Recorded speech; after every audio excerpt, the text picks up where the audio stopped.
తర్వాత మన lungs, heart ఈ రెండు ఆరోగ్యంగా ఉండాలి కదా మనకి. ఓకే, దానికోసం ఒక అభ్యాసం చేపిస్తాను. చూపుడు వేలు ఇలా మర్చుకోండి, చూపుడు వేలు ఇలా మర్చుకున్నా, ఇలా మర్చుకోండి, వాయు ముద్ర. ఓకే, ఇలా మంచిగా హాయిగా పెట్టుకోండి. నాతో పాటు ఒక్కసారి తీసుకొని 3 సార్లు ఈ విధంగా వదిలేస్తాం. నేను చూపిస్తాను, చూడండి. ఒకసారి తీసుకొని 3 సార్లు వదిలేస్తాను. అప్పుడు లంగ్స్ ఎగ్జామ్ అవుతాయి, హార్ట్ పైన ప్రెషర్ పోతుంది, హార్ట్ అటాక్ రాకుండా మనం కాపాడుకోవచ్చు. ఒకసారి తీసుకొని 3 సార్లు వదిలేయండి.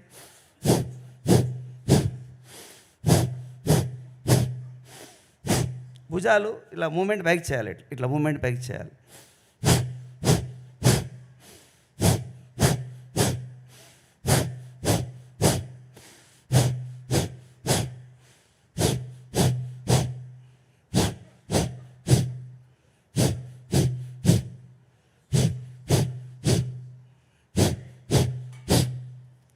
అందరూ చేయండి. ఓకే, అందరికీ సంబంధించిన అభ్యాసం ఇది.